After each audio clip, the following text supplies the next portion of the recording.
RTI activist Gopal वनवासी के खिलाफ कानूनी शिकंजा कसा जा रहा है।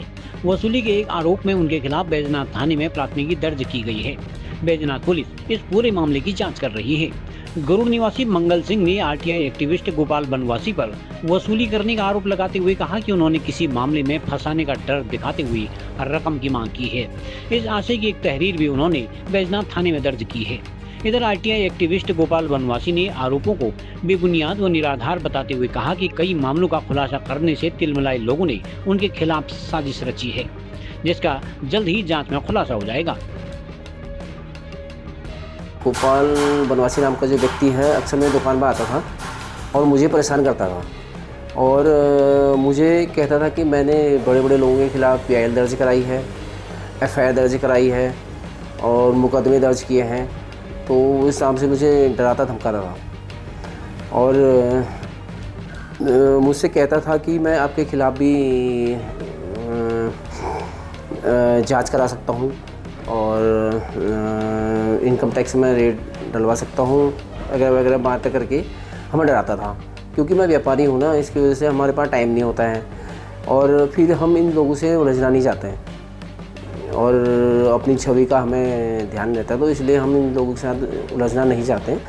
तो ये अक्सर डराता धमकाता था और सामान भी ले जाता था और इसी वजह से फिर लोग लाज की वजह से हम भी थोड़ा लोगों से अपनी इमेज का ख्याल रखते हुए तो इन लोगों से ज़्यादा दूरी बनाए रखते हैं। और ये अक्सर फ़ोन करता और डराता था, व्हाट्सएप पे चैटिंग पे दबाव बनाते रहता था। तो इसी चक्कर में इसकी बात में आ गया तो इसने अपने पैसे की डिमांड रखनी चालू कर दी और इसने पैसे में से सपोर्ट में जो पैसे मांगे मैंने इसको दे दिए।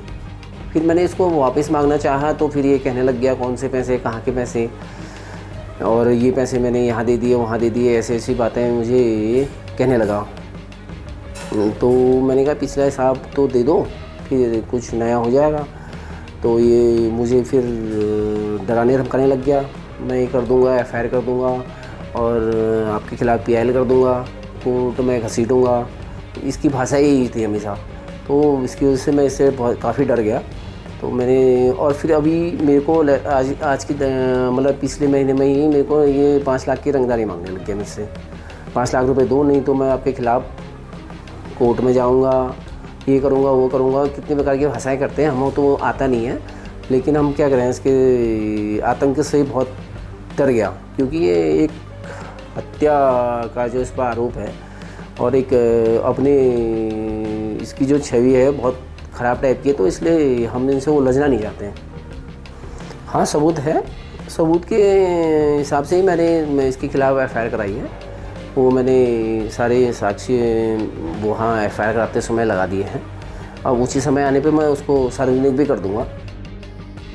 मुझे 23 तारीख को पता हुआ है कि थाना बैजनाथ में मेरे खिलाफ एक रंगदारी की एफआईआर दर्ज हुई है और ये एफआईआर 19 तारीख को थाना बैजनाथ में दर्ज हो चुकी थी। इसमें सीधी सी बात है कि पुलिस के पास जब कोई तहरीर जाती है तो पहले सत्यता की जांच करती है, उसके बाद एफआईआर दर्ज करती है। लेकिन हवाले वाले मामले में सीधा सीधा हाथों हाथ एफआईआर दर्ज कर दिया गया, जबकि एक अन्य मामले में माननीय न्यायालय ने थाना बैजनाथ को 23 तारीख को ही एफआईआर दर्ज करने के ऑर्डर दे दिए थे। यहाँ पर पुलिस की हठ धर्मिता को देखिए आप। 23 तारीख से ऑर्डर पेंडिंग थाने में है और 24, 25, 26 तारीख को शाम को 6 बजे बाद उसमें एफआईआर लिखी जाती है और एक आदमी के खिलाफ हाथों हाथ एफआईआर दर्ज कर दी जाती है। स्पष्ट सी बात है कि पुलिस को लगा होगा कि गोपाल वनवासी के खिलाफ कोई रंगदारी से संबंधित एविडेंस है, इसलिए लिखा होगा। उसका जवाब हम विधिवत रूप से देंगे और वो भी क्लियर करेंगे कि वाकई में रंगदारी थी या नहीं थी। ये माननीय न्यायालय और संबंधित जांच अधिकारी का विषय है, उस पर मैं ज़्यादा टिप्पणी नहीं करना चाहूँगा। हाँ, लेकिन कुछ पत्रकार बंधुओं को मैं ये ज़रूर कहना चाहूँगा कि पत्रकारिता के मूल्यों का आप हरासमेंट कदापि ना करें और कोई भी बात हो आप द्विपक्षीय बात रखें, एक पक्षी ना रखें। किसी व्यक्ति विशेष के लिए काम करने के उद्देश्य से या फिर किसी व्यक्ति विशेष को बदनाम करने के उद्देश्य से अपने खबरों को या फिर अपने सोशल मीडिया अकाउंट का इस्तेमाल न करें। ऐसी खबर न चलाएं, भ्रामक खबर न चलाएं। भ्रामक खबर चलाना एक गंभीर अपराध भी है। जैसे एक पत्रकार महोदय हमसे कह रहे हैं कि तमाम आपने जो FIR लिखी थी, शिकायतें की थी, उसमें क्या हुआ। तो सवाल करने से पहले उनको सारी चीज़ की जानकारी होनी चाहिए कि कौन कौन से मामले उठाए हैं और कहाँ कहाँ मामले चल रहे हैं। एक गोपाल वनवासी न तो जज है और न तो कोई अधिकारी है, न पुलिस है।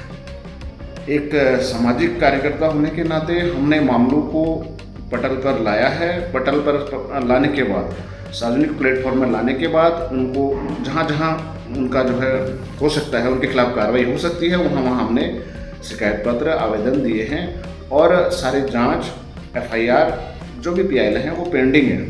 अब वो तो मैं नहीं कर सकता, मामला मैंने बाहर जरूर लाया, लेकिन उसमें डिसीजन मैं नहीं कर सकता। डिसीजन करना माननीय न्यायालय का काम है, अधिकारियों का काम है, जांच अधिकारी का काम है और वो लोग अपना काम विधिवत कर रहे हैं। ये अलग बात है कि जांच अधिकारी किसी जांच को जल्दी निपटा दे या कोर्ट उसमें माननीय न्यायालय जो है उसमें शीघ्र कोई निर्णय दे दे, वो अलग मैटर है, लेकिन उसके बारे में मैं कोई टिप्पणी नहीं कर सकता। परंतु पत्रकार बंधुओं को यह पता होना चाहिए कि मामले सारे पेंडिंग हैं। आपका इस तरफ से सवाल पूछना पूर्णतः से निरर्थक है। आप सवाल नहीं पूछ रहे, आप सिर्फ एक व्यक्ति को हिट करके, टारगेट करके सिर्फ उसको बदनाम करने का प्रयास कर रहे हैं। जिस तरह की बातें जो है सोशल मीडिया के अकाउंट में फैलाई जा रही है वो सरासर निरर्थक है और उनका जवाब विधिवत रूप से दिया जाएगा, तरीके से उनका जवाब दिया जाएगा। थोड़ा धैर्य रखने की ज़रूरत है। जांच होगी, जांच हो रही है, जांच होगी। रंगदारी वाले मामले में भी जांच हो रही है, जांच होगी और जो मामले हमने उठाए हैं उसमें भी जांच होगी। लोकल न्यूज़ 31 के लिए ब्यूरो रिपोर्ट।